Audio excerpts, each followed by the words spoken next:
যারা অবিবাহিত যুবক যুবতী আছো, এই লেকচার তোমরা যারা শুনছো, তোমাদের মধ্যে কেউ যদি জেনা করে থাকো, অবিবাহিতর কথা বলছি, তোমাদের কাঁধের মধ্যে এখন 100 বেত্রাঘাতের শাস্তি ঝুলে আছে। সূরা নূরের 1 থেকে 3 নম্বর আয়াত পড়ে দেখবে, অবিবাহিত যুবক যুবতী যদি জেনা করে তাদের শাস্তি হচ্ছে 100 বেত্রাঘাত, তাও জনসমক্ষে, এবং এক বছরের জন্য নির্বাসন। এই বিধানগুলো যদি পৃথিবীর কোনো দেশেও না থাকে, আসমানে আছে। মরার সাথে সাথেই এই বিধান কার্যকর হবে ইনশাআল্লাহ। বাঁচার বুদ্ধি কি? একটাই উপায় আছে। এই লেকচার কানে চলে গেছে, অনতিবিলম্বে ওযু করবে। ওযু করে খালেসভাবে রাতের শেষ রাতে জায়নামাজ বিছাবে। জায়নামাজ বিছিয়ে আল্লাহর সামনে দাঁড়িয়ে 2 রাকাত নামাজ পড়বে। পড়ে নিজের পাপের কথা স্মরণ করে চোখ দিয়ে দরদর করে পানি ফেলে দিবে। আল্লাহকে সেজদায় গিয়ে বলবে, আল্লাহ আমি জেনা করেছি, আমাকে মাফ করে দাও। আমার এই পাপের কথা কেউ জানে না, তুমি জানো, মাফ করে দাও। এই মাফ নেওয়ার পরে আবার ওই যার সাথে করেছেন ওর সাথে আবার লিঙ্ক আপ করার চেষ্টা করেন না। আসো আমরা জেনা করেছিলাম, আসো বিয়ে করে নেই, এটা সলিউশন না। জেনা করেছেন, আগে তওবা করে ফিরে আসতে হবে, তারপরে পুরো জীবন ইসলামিক লাইফ লিড করতে হবে। আল্লাহ যদি দেখেন যে হ্যাঁ আপনি ঠিকঠাক তওবা করে আল্লাহর পথে চলছেন, আল্লাহ তখন আপনাকে নেককার স্ত্রী দিবে ইনশাআল্লাহ। এই একমাত্র রাস্তা যুবকদের জন্য এবং যুবতীদের জন্যও। যুবকরা না হলে পার পেয়ে যেতে পারে, কারণ একটা কথা সমাজে প্রচলিত আছে না, যে ছেলে মানুষের ইজ্জত তো সহজে যায় না, গোপন হয়ে গেছে, কেউ জানে না, আল্লাহ মাফ করে দিয়েছেন, সে হয়তো পার পেয়ে গেল। কিন্তু এই যে মেয়ে, তুমি যে 8-10টা ছেলের সাথে জেনা করেছো, তোমার ইজ্জতের কি হবে?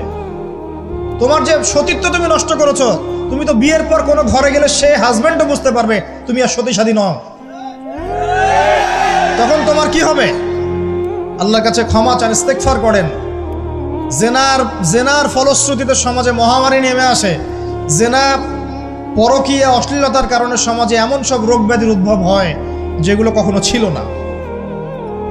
এই শহরটা জেনার শহর, আমাদের এই ঢাকা শহর জেনার শহর।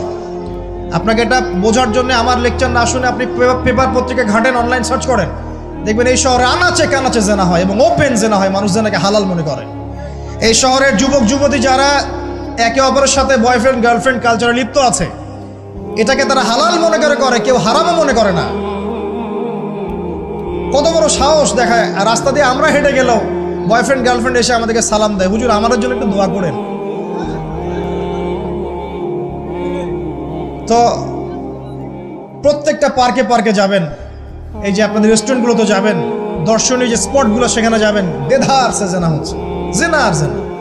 আমি এই যুগের কথাই বলছি। নবী সাল্লাল্লাহু আলাইহি ওয়াসাল্লাম বলছেন, আমাদের নবী বলছেন, আমার উম্মতের একটা অংশ, সবাই না, আমার উম্মতের একটা অংশ অবশ্যই জেনাকে হালাল করে নিবে, অবশ্যই মদকে হালাল করে নিবে, মদ পান করবে কিন্তু মদের নাম অন্য দিবে, এবং তারা গান বাজনা বাদ্যযন্ত্র নর্তকীদেরকে হালাল মনে করে নিবে। নবী সাল্লাল্লাহু আলাইহি ওয়াসাল্লাম বলেছেন, যখন সমাজে এরকম পাপ বাড়ে তখন সমাজে এমন সব রোগ ব্যাধি আসে যা আগে কখনো ছিল না। এবং এদের ব্যাপারে নবীজি বলেছেন, একদিন সকালবেলা আল্লাহ পাক এদেরকে বানর এবং শুয়োর বানিয়ে দিবে। কিয়ামতের আগে এই ঘটনাও ঘটবে, বিকৃত হবে, ভূমিধস, ভূমিকম্প, ভূমিধস এবং আকৃতির বিকৃতি, এগুলো আযাব আসবে আল্লাহর পক্ষ থেকে। এই জেনা, এই ব্যভিচার, এই পরকীয়া, নোংরামি, অশ্লীলতার কারণে ঘরে ঘরে এগুলা বয়ফ্রেন্ড গার্লফ্রেন্ড কালচার। কেউ মনে করে না যে এগুলো হারাম, কেউ মনে করে না যে আমার এই যে সহপাঠী আমার গায়রে মাহরাম, এই গায়রে মাহরাম শব্দটাই নাই। কাজিন, চাচাতো বোন, মামাতো বোন, খালাতো বোন, এই যে কাজিন, এরা জেনা করছে। কি দেখা বাকি রেখেছে এই যুগে? আমরা দেখছি যে নিজের মেয়ের সাথে পিতার শারীরিক সম্পর্ক। পেপার পত্রিকা পড়েন, একটু অনলাইন ঘাটেন, দেখেন কোন যুগে আছেন আপনি। সমাজে ন্যায় অন্যায় হক বাতিলের মানদণ্ডই উল্টে যাবে। মানুষ ন্যায়কে অন্যায় মনে করবে, অন্যায়গুলোকে ন্যায় মনে করে নিবে। কোনো মানদণ্ড নাই। আমাদের শহরের এই অবস্থা, শান্তিতে কিভাবে ঘুমাবেন আপনি? নিশ্চিন্তে থাকবেন কিভাবে? কখন যে আল্লাহর গজব চলে আসে। কোরআনে একটা আয়াত আছে, যখন আল্লাহ পাকের গজব আসবে তখন শুধু জালেমদের উপর খাস করে আসবে না। আলেমদেরকে জিজ্ঞাসা করেন, আলেম ওলামাদেরকে জিজ্ঞাসা করেন, যখন আল্লাহর গজব আসবে জালেমদের উপরে শুধু খাস ভাবে আসবে না, সবার উপরে আসবে। আমি খুব ভালো মানুষ, ওয়াজ করছি, নসিহত করছি, পার পেয়ে যাবো এমন ভাবার সুযোগই নাই। আপনাকে আপনার সাধ্য মতো অন্যায়ের প্রতিবাদ করার চেষ্টা করতে হবে।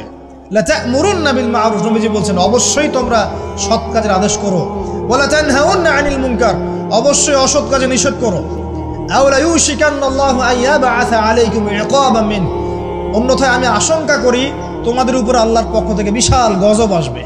সুম্মা তাদউনাহু, এরপর তোমরা সবাই আল্লাহর কাছে দোয়া করবে, আল্লাহ গজব সরিয়ে দাও সরিয়ে দাও।